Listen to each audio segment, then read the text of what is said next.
के जो यहाँ के जो बड़े शराब तस्कर है, मतलब जो अपने शराब की दुकान और गोदाम की आड़ में पंजाब निर्मित शराब को लेकर गुजरात में भेज रहे हैं।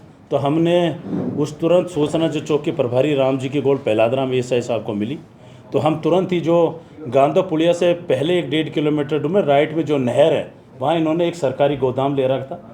जो दुकान लाइसेंस से गांधो है, उसके हमने 10-11 गुजरात नंबर की 2 क्रेटा गाड़ी हमने की और उसमें लगभग 50 लाख की कीमत की पंजाब की शराब है और 11 वाहन की पासिंग की गुजरात नंबर की हमें गाड़ी मिली।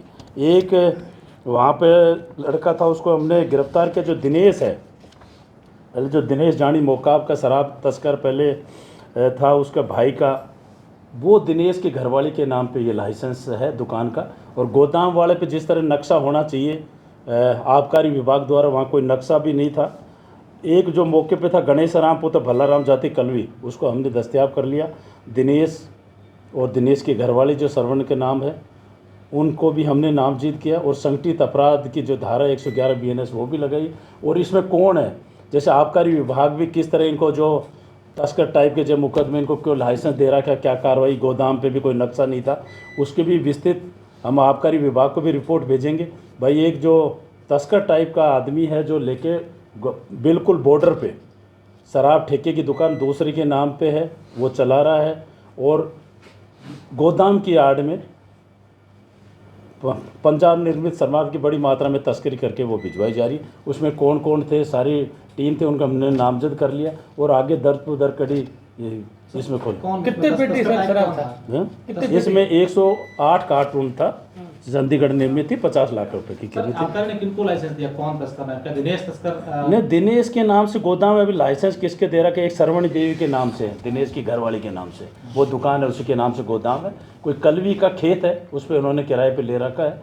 तो उनके खिलाफ भी जो भी जैसे मकान में जैसे किसान है, ये दिनेश है, दिनेश की घरवाली है, सभी को हमने मुलजिम बनाया। जैसे जो 11 प्लेट गुजरात की मिली है और 2 नई क्रेटा गाड़ी जो हिसाब से बिल्कुल बॉर्डर पे है, जैसे गांधो पुलिया से नहीं होके जैसे नहर किनारे होते, बाकासर रोड होते, साचौर होते गुजरात की तरफ।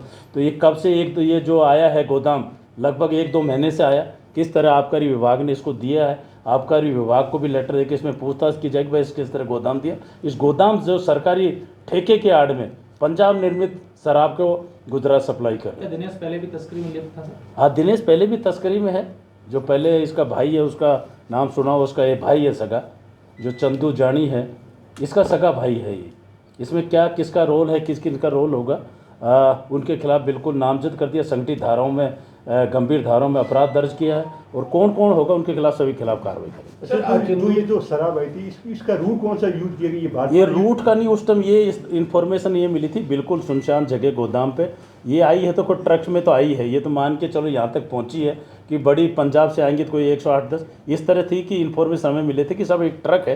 ट्रक तो मौके पे मिला नहीं, 2 गाड़ियाँ बिल्कुल भरी हुई और गोदाम जो सरकारी है उसके बराबर एक दूसरा कमरा, उसमें भी पंजाब निर्मित शराब पाई गई। जो देसी गोदाम ले रखा था उसको भी हमने सीज कर दिया, कि जो राजस्थान उस आड़ में जो कर रहा उसको भी हमने सीज कर दिया। और इसमें कौन कौन थे, सारी पूरी कार्रवाई टीम लगा दी। रात भर को मैं सोम भी मौके पे जाके आया था, डायरेक्शन दिया, जैसे ही सूचना मिली मौके पे गया था, कार्रवाई करने के निर्देश दिए। इसमें कौन कौन कड़ी है, पूरी कड़ी जोड़ेंगे, पंजाब से कहाँ से आई, यहाँ कैसे खाली होता था, कैसे छोटी गाड़ी से कैसे गुजरात में जाता था।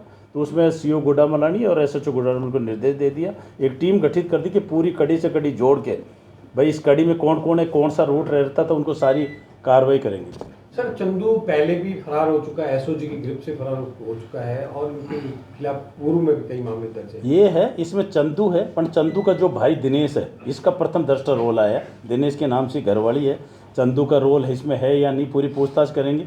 दिनेश जो इसका सगा भाई है, भाई उसका रोल आया, उसी के नाम घरवाले का ठेका जो होगी उनके खिलाफ कार्रवाई करेंगे। सर, दूसरा सबसे बड़ी बात ये कि पूरे जिले भर के अंदर जो ये गोदाम के नाम पर अलग अलग जगहों पर, क्योंकि दूरियां बना करके वहाँ पर इस तरीके की अवैध दुकानें चलती है, जबकि दुकान गोदाम जो होता है उसके अंदर शराब नहीं। इसमें आबकारी विभाग की क्या संलिप्तता है, मिले, हमने एक लेटर लिख के इनसे सूचना भी मांगी है, भाई आपने गोदाम कहाँ कहाँ खोल रखे हैं और गोदाम की शर्तें किस तरह, लाइसेंस पर जो ठेका है, जो बदमाश चला रहे, जिनके खिलाफ पहले ही आबकारी में मुकदमे दर्ज, वही ठेके संचालित चला जा रहे, क्योंकि इसमें अपना बाड़मेर जिला बड़ा सेंसिटिव है, काफ़ी शराब तस्कर है हमारी राडार पे भी उनके खिलाफ भी हम कार्रवाई करेंगे। और आबकारी विभाग से मैंने सूचना मांगी, भाई आपने कहाँ कहाँ गोदाम दे रखा है, किन को गोदाम दे रखा है, क्या शर्तें। जैसे प्रथम दृष्टया हमने जो गोदाम का नक्शा देखा तो उसमें कोई डेट उठ नहीं थी कब से कब तक दे रखा है। प्रथम दृष्टया इसकी मंडे को पूरी जानकारी करेंगे। भाई जो शराब तस्कर था दूसरे के नाम था, उसको कैसे शराब ठेका चलाकर उस सरकारी ठेके की आड़ में चलाकर पंजाब की निर्मित जो शराब है वो जो गुजरात में सप्लाई सर इसमें सबसे बड़ी बात ये है कि आबकारी विभाग के द्वारा क्या उनका मौका मुआवने नहीं, क्योंकि उनके पास भी डायरेक्शन होते हैं कि वो समय समय पे जांच भी की जाएगी और इस तरीके की डेटें आती है जहां उसको चस्पा किए जाते हैं गोदाम को। तो नहीं, ये बिल्कुल आबकारी विभाग का है, इसमें हम भी पूछेंगे, उनको चेक भी करना चाहिए और पुलिस प्रशासन को भी सूचना देना चाहिए कि भाई कहाँ कहाँ गोदाम है, जिससे पता लगे, ध्यान रखें उनकी गतिविधियों पे ध्यान रखें कि भाई राजस्थान सरकार ठेके की आड़ में बाहर की शराब सप्लाई करा, क्योंकि ये बाड़मेर जिला बॉर्डर पे सेंसिटिव जिला इस रूट के हिसाब से। तो ये सूचना हमने लेटर जारी कर दिया, उनसे मांगी भाई जो कहाँ कहाँ गोदाम है, क्योंकि इससे पहले चुनाव के दौरान पे एक बाकासर बॉर्डर पे भी हम बाड़मेर पुलिस द्वारा कार्रवाई की गई थी, वो भी अवैध गोदाम था। तो क्योंकि गोदाम पहले सैंक्शन होता है, बाद में कोई सैंक्शन नहीं होता, उसी आड़ में कंटिन्यू चलता रहता और सब ये सोचते हैं कि भाई ये राजस्थान निर्मित से उसका गोदाम है। तो इनसे सोमवार को हमने पूरी विस्तृत सूचना मांगी और इनकी भूमिका के संबंध में भी हम आबकारी आयुक्त उदयपुर को भी पत्र जारी करें। बाड़मेर जिला मुख्यालय पर जो शराब का गोदाम है उसको लेकर कई अनियमित कई लगातार शिकायतें आती है, क्या उसकी भी पुलिस जाँच? नहीं, हमारे पास जैसे मेन काम ये आबकारी विभाग का है, हमारे पास आती है, बिल्कुल जो टाइम से भी आता है, खुलता पुलिस द्वारा कार्रवाई आबकारी विभाग में बहुत ज़्यादा कार्रवाई की गई है। मूलतः काम ये आबकारी विभाग का है। आबकारी विभाग हमारे से मदद मांगता है, भाई ये चाहिए, और आबकारी थाना भी होता है, इसमें एक अलग से आबकारी निरोधक दल भी होता है। और गोदाम के बारे में बिल्कुल ये भी सूचना मांगेंगे, पहले हमने